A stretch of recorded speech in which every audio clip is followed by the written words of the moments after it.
J'ai morflé au niveau humain quand même, quoi. J'ai mis longtemps à m'en remettre de cette association qui apparaît ici. On se remet tout le temps en question, enfin, on pense que c'est nous le problème.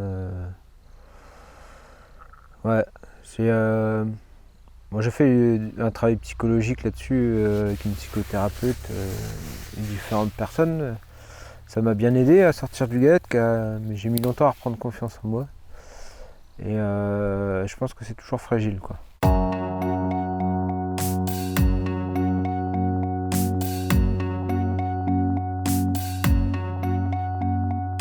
J'avais eu vent de cette ferme parce que j'étais dans un réseau en tant que salarié. Euh, donc je suis allé les voir directement. Enfin, ça me plaisait bien, le contact est bien passé. Ils cherchaient à partir en retraite et à transmettre, que leur activité reste en bio, qu'on aille toujours à brin d'herbe en vente directe. Voilà, enfin moi ça me bottait bien le troupeau viande et la vente directe. Et puis après, au salon bio dans le coin, j'ai croisé un gars qui était intéressé par cette ferme-là aussi, qui était au courant que j'étais dessus déjà, enfin que j'étais intéressé aussi. Donc on a décidé de s'associer. Sur le papier, on se complétait. Tu vois, il avait plus d'expérience que moi en agricole. Moi, j'avais l'expérience de l'administratif, de la vente directe. Mais après, humainement, non, ça va pas passer, quoi. Mm. Ouais. Ça a été très compliqué, du coup. Ouais. Mm. J'étais tout le temps dans le travail et je voyais pas les problèmes. C'était mes amis et mes parents, surtout ma famille, qui m'ont fait voir des choses que, ouais, il était temps que je parte de la ferme, quoi, du coup, quoi. Ouais. Donc après, il y avait pas mal d'enjeux financiers. On avait ouais, 450 000 euros sur le dos, donc c'est un peu compliqué de partir de ça.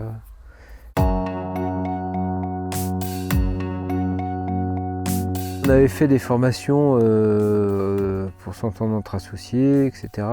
Aussi avec la chambre d'agriculture. Mais il y a des très bons trucs d'ailleurs qui sont des bonnes bases et tout ça, qu'ils proposent. Après, faut bien l'appliquer, quoi. Il faut bien. Après, pris dans le jus, tu vois, on le faisait plus. Genre une réunion par semaine pour prévoir le travail, la répartition des tâches, les besoins de chacun.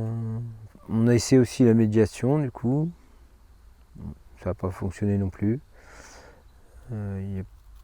On a essayé différents trucs parce qu'on voyait bien que ça allait pas entre nous et voilà, en fait, on s'entendait pas et puis ouais, il a fallu que je parte, quoi. Mm.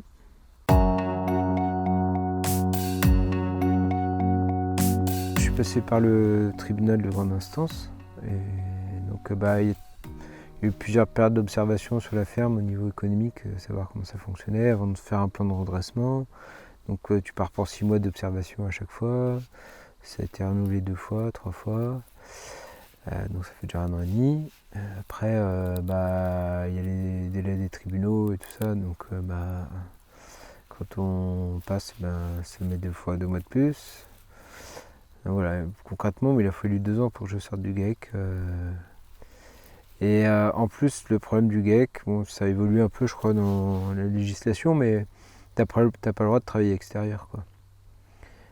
Donc tu sors du GEC, et t'as pas le droit au chômage déjà, parce que tu étais à ton compte. Et donc t'as plus que le RSA, quoi. Hein.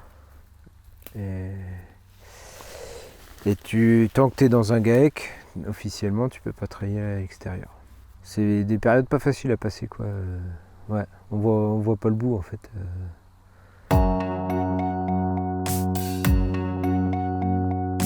Solidarité Paysan, c'est une asso qui suit des paysans en difficulté financière.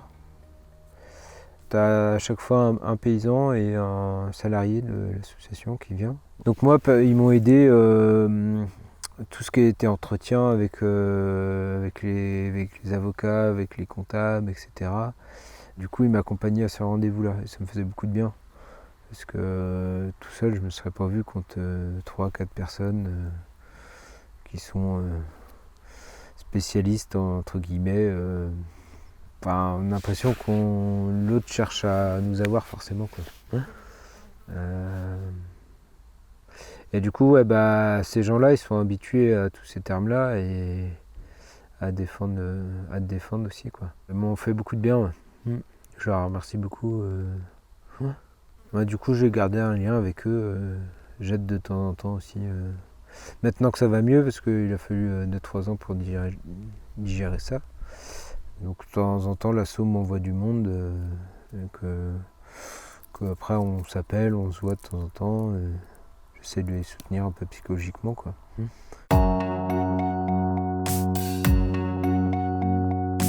Liquidation judiciaire, bah, ça veut dire que faut que tu t'éponges tes dettes, quoi.